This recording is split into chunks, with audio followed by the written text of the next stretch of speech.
Hello friends, Heidi here from Rain Country. God is good all the time, and I'm here today to talk yet again about extracts. I'm mostly going to be focusing on the types of solvents you can use, but I'm going to be answering a few other questions, and I'll also be making a multivitamin mineral extract today out of my own homegrown goods. So let's get busy and talk about what I got going on here. Really, when it comes to medicinal extracts, there's only three that I always have on hand.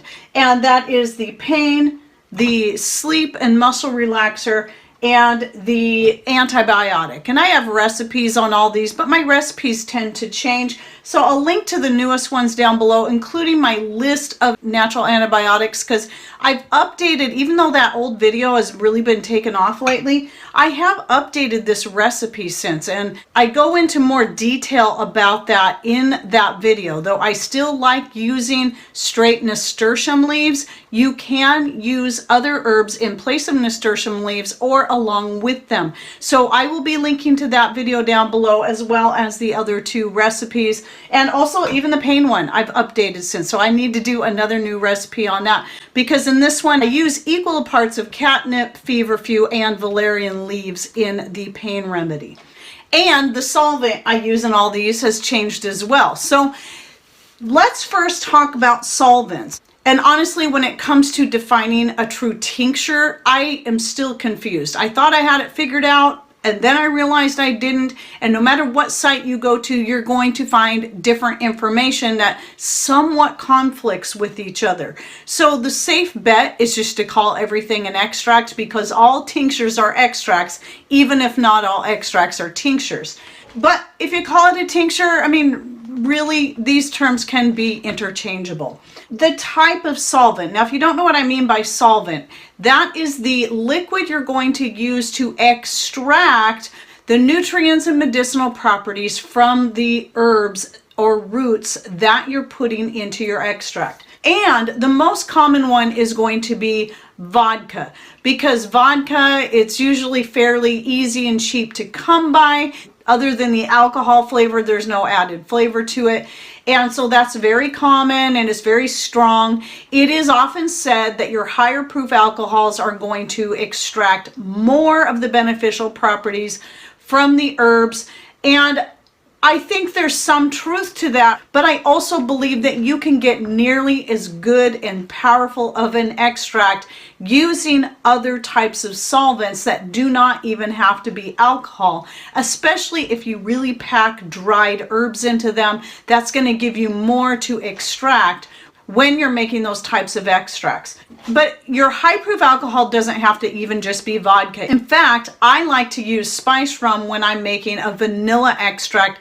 My favorite right now is spiced rum mixed with raw honey, makes an excellent vanilla extract. And there's many other ways to do it. Some people like to use just vodka. My personal preference, I don't like the flavor that it ends up being with just the vodka. I prefer spiced rum with the honey. That's my favorite thus far. I tend to use my own homemade wine quite a bit for many of my other extracts, because I make it myself. It's virtually free, and so I can save a lot more money than having to buy vodka or spiced rum with that.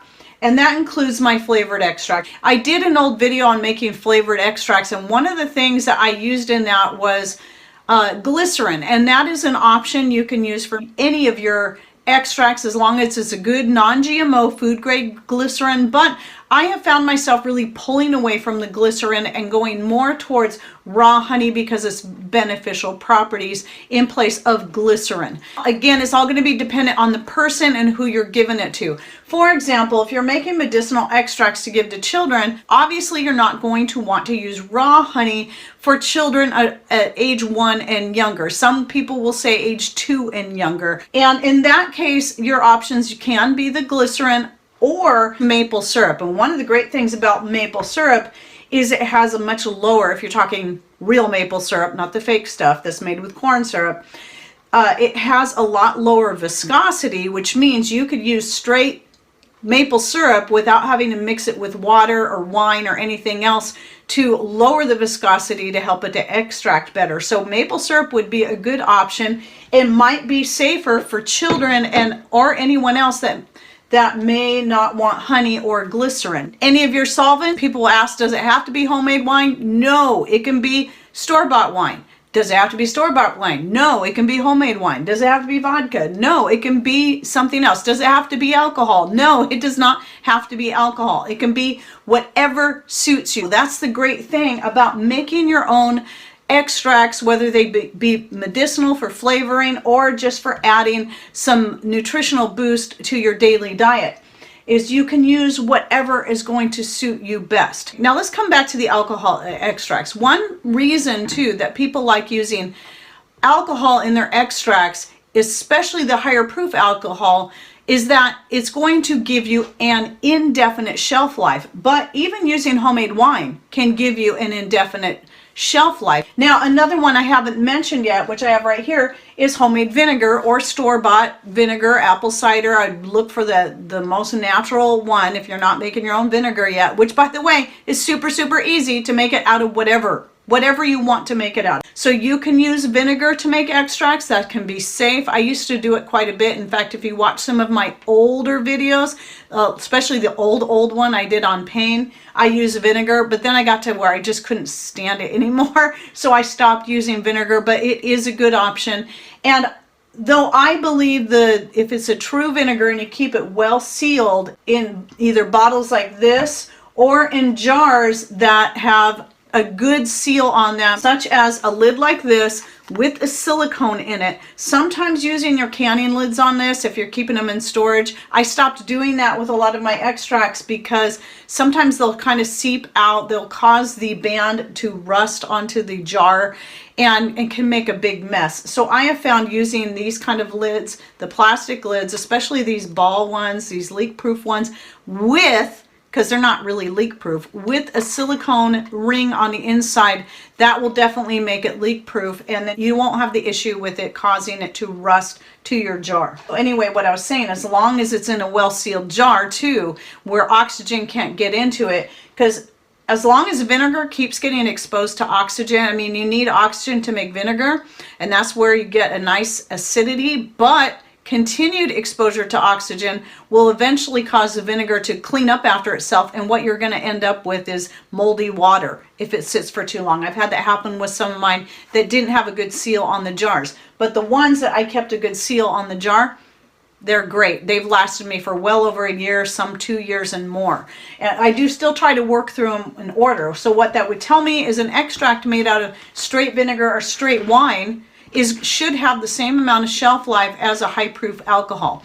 But I would still recommend just to go ahead and continue to work through them in the order that you make them. I truly believe that any extract made with raw honey, maple syrup, and glycerin, though glycerin and water is said to last for a year, I know it can last a lot longer than that. Whenever you're making an extract out of glycerin or honey, you're going to go 3 parts glycerin or honey to 1 part water. Again, the water is just to lower that viscosity so that it extracts better, because if you keep it in that really thick form, it doesn't extract as well. So watering it down a little bit is going to help, but especially with your raw honey is a great preservative. And I have learned this from experience. I had a cough cold syrup that was at least 3 years old that we finally finished off. I had kept it in the refrigerator the whole time, but it had raw honey in it. It wasn't made mostly with raw honey. It had raw honey in it, and it never spoiled. It was still good clear up until the time we finally finished using it. So if you're doing something that's 3 parts honey to 1 part water, it is going to be sweet, by the way, that should preserve it on a shelf without refrigeration for a very long time. I would think indefinitely, but again, I would still look at trying to work through it in order, just like you should do with anything. You should always be rotating all of your stored foods, extracts, and so on. Now this extract right here, you would have seen this in a video I did on more antiviral recipes that you can consider. And with this one, I did about, I think, 3 parts homemade wine to 1 part honey. The honey just to help add more benefits and flavor to it. And this was made with fresh rosemary. And because the rosemary also has antibiotic properties, plus the honey and the wine, even though I used fresh rosemary, I'm not at all concerned about this spoiling on me, and I will leave it out of the refrigerator. I haven't stored this in the refrigerator at all. So the shelf life thing is something I get asked all the time, and I cannot give you exact numbers, but I believe with a pretty strong certainty that everything should last at least a year or more, just from my own personal experience. Again, when you're talking though vinegar and wine, it is good to make sure they're very well sealed in bottles like this, or in a tightly sealed jar. Any kind of container where no oxygen exposure can get to it. And it's also kept in a cool, dark area. And then consider whatever blends you want to do. You can blend things however you want, just like with the vanilla extract. I think I'm using about 3 parts rum to 1 part raw honey. You can do 50-50, 1-to-1 ratio, or switch it the other way around if you want and do 3 parts honey and 1 part rum. Like what I'm going to do today, I'm going to do approximately a 1-to-1 ratio of raw honey and homemade wine. It's all going to depend on how you plan on using it. You could even mix your maple syrup with some rum or vodka or wine. No matter what it is you use for your solvent, unless it's plain water, you can still get a really long shelf life and a lot of great benefits out of whatever it is you're extracting. Now, water can be a solvent. Think about this. We use water when we're making an infusion of herbal teas, right? And that's usually done with hot water, but it can be done with cold water. I've done cold water infusions for the summertime, making an infused catnip and mojito mint water, which is basically just a cold tea or cold herbal infusion. The difference is though, you're obviously not going to get a shelf life. It needs to be kept in the fridge. And I would say it could last up to a week, depending on the herbs that you're using, and longer if your herbs are very powerful and have, like, let's say rosemary and so on, and have high antibacterial and antifungal properties to help prevent spoilage, because there's a lot of these herbs that will help prevent spoiling on their own. What I'm doing today is, I haven't made this in a long time, and I want to get back into taking this because I'm always changing things up, and that is making a multivitamin mineral extract. Now, you can make your own supplements. These are just supplements for whatever. So I've got different kinds in here made from various different things. You can make your own supplements out of different herbs that you powder up. I've done that many times, but the problem with supplements is not everybody can handle taking a capsule, and you still have to buy the capsules to make the supplements. So the nice thing about making an extract is that you don't have to rely on capsules and filling them. You just make the liquid. You do want to let it sit for a couple months, and then you're going to take anywhere from a teaspoon to maybe a half shot or even a whole shot, depending on the solvent used and the extract and what you're using it for.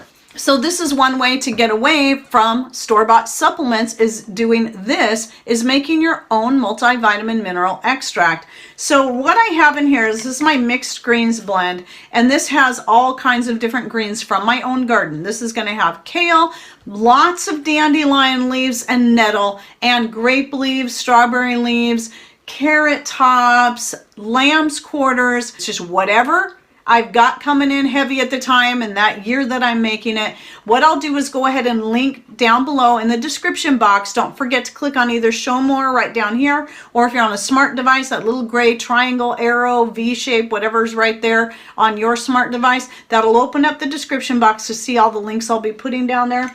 So that way you can see, at least get an idea of the different types of greens that go in here. But I do try to put my biggest focus nowadays onto the dandelion greens, chicory. Now that I got lots of chicory, that would be another great one to add.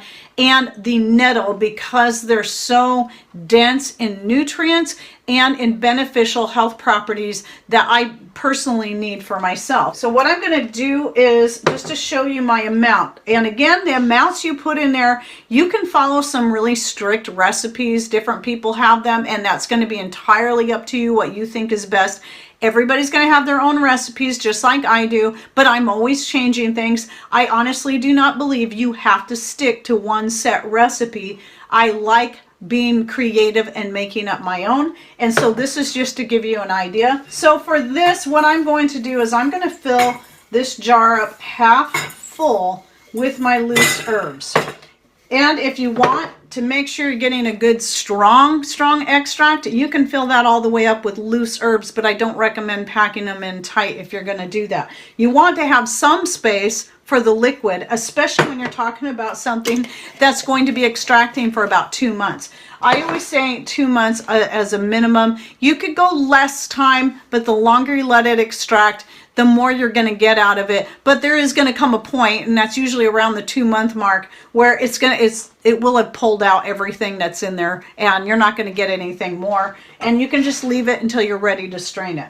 So there's the herbs ready to go. And so what I'm going to do now is I'm going to use the rest of this particular jar of honey, which should be, it's not quite a cup. When you're talking about something like honey or glycerin, especially honey, because honey's the thickest of all of them, it is best to mix it in a separate receptacle first, so that it's going to be easier to mix in there. Then if you need to top it off more, which is what I'm going to do, because I know what I'm going to do here is not going to be enough, then I'm going to top it off the rest of the way with the wine. Okay, I went back to my pantry room and went ahead and topped it off with the old really dark honey I have back there. I'm still trying to work through that. Man, I've had that one for years, but I wanted you to see that because it is common for honey when it sits in storage for a long period of time for it to turn dark. That does not mean it's spoiled. Honey has an indefinite shelf life. One benefit of the raw honey is it's going to add more benefits in the fact that, especially if you're wanting to use it in an antibiotic extract like I have here, which I highly recommend, is that it's going to add even more antibiotic properties to whatever herbs you're using in that. So let's go ahead and put in a cup of my homemade wine. This is actually mead. It's strawberry mead. So I'm mixing this really well. I like using these big serving forks for mixing. I like them better than using whisks because they're stronger, but you can use a whisk if you prefer. You don't have to heat this to get the honey to dissolve in whatever you're using it in. And it's preferable that you don't, because you're wanting to keep your honey raw. Your honey will dissolve just fine on its own if you're patient. And even after you mix it in there, if you still have some that's not fully dissolved, as long as you can get this well enough to mix it in there, it's going to be just fine. I'm going to go ahead and pour this in here. All that honey, some of it's kind of crystallized, that's fine, it'll dissolve in this extract as it sits. It's got 2 months, so I am not concerned about it dissolving. And just as I thought, I'm going to have plenty of space. So that was roughly about 2 cups of my solvent, half and half, 1 cup honey, 1 cup of the homemade wine. Again, your ratio can be entirely up to you. This is still going to need more because right now I've got these herbs sitting in there. I'm going to have these dried herbs. I'm going to have air pockets in here, and then they're going to start soaking up the liquid. You can take a chopstick or a long thin spoon, like an iced tea spoon, and mix it up. And this, by the way, is a quart jar, in case you can't tell. You can make it in as big or small of a jar as you want. Okay, so now, just as I thought, I'm going to have space to go ahead and add some more. So now it's going to be more wine than honey, but that's okay. That's kind of what I'd planned anyway. And the honey will also might make it for some people easier to take. And again, if you're looking at younger children, consider using just maple syrup so you can get away from the alcohol and the honey both, and the glycerin. So I can just shake it real good, and you can see how well that lid works with that silicone liner in there. You have to get those separately. Sometimes we have them available on our store, but not always. And once they sell out, it's usually a while before we can get more to put up on our store. So there we go. So there's my multivitamin mineral extract. And then once it's ready, I'll be looking at taking about a half of a shot a day, which is 1 tablespoon. So if you get these little shot glasses like this that have measurements, they're great because they have milliliters and tablespoons and ounces. So these can be very handy. And some things, certain extracts, medicinal ones, I might only take a quarter of a shot glass or a teaspoon. Just a little bit is all you're going to need, especially if you're talking about something made with a high proof alcohol. If pain is severe, I might take a whole shot. The deep sleep and muscle relaxer, I don't need very much of that. Usually about a teaspoon to half a tablespoon tops. And the antibiotic, we really have not needed to use this ourselves. I just always keep it on hand because there's always somebody that needs it in the family that I share it with. And I usually have them just take a whole shot when it comes to that, because oftentimes it's just a one-time thing, or maybe a couple of times, maybe just a couple days they need to take it. And then the times a day you take your medicinal extracts is going to be, again, up to you. If it's for pain, you might need to take it 2 or 3 times a day. Usually it's something to only fall back on when you really, really have to. And then usually just one just to knock it out, and then, or get it to where it's a tolerable pain, and I'm good. People are always asking me about dosage. A lot of times I don't give dosages because it's all going to be dependent on you, who you're giving it to. If it's a child might only need a half teaspoon to a whole teaspoon of a medicinal extract. Something like this, since it's a multivitamin thing, I could see even taking up to a shot if one really wanted to. But I would see that being something more, I would take half a shot, and if I felt the need to, maybe twice a day. Once early in the day and once in the evening. It's all going to be a matter of choice on what you think you need. So if you're new to this and you just started making some extracts and you're not sure how much to take, no matter what it is, start small. Start with a teaspoon. You might find out that especially if it's something medicinal, a teaspoon might be all you'll need. And then if, let's say it's pain and you still, 20 minutes later, you still have that headache or whatever, then try taking another teaspoon and just go from there. And then the next time you go to take it for something, you'll know, okay, I'll probably need at least a tablespoon. So then the next time you need it for pain, try a whole tablespoon all at once, see how that works. In most cases, especially if you're using something that's non-alcoholic and herbs that are safe for you, you should be able to safely go up to a higher amount without concern. And a lot of times, like these kind of things here, these are not things that we take every day. These are only when we really need it. And sometimes we can go months without taking the pain extract or even the sleep and muscle relaxer. Just be creative. Don't feel that you have to stick with one way of doing things. There's more than one way to do any of this stuff. And it's about you just kind of getting comfortable with learning how to work with different solvents and just experiment, but also learning what herbs you can and cannot take. That's really important, especially if you're on medications, if you're pregnant, if you're giving it to a child, if you're giving it to someone with any kind of allergies. These are all things that you have to figure out first, because certain medications and certain herbs should not be combined. In fact, it's better just to get off the medications and try to get yourself more towards natural remedies. So that's what we do with the thyroid. We don't take an herb to cure our thyroid. We just healed our thyroids and then got away from taking the prescription medication that we were both on for 15 years. And yes, we have a video on that I'll also link to in the description box down below, because we get lots of questions.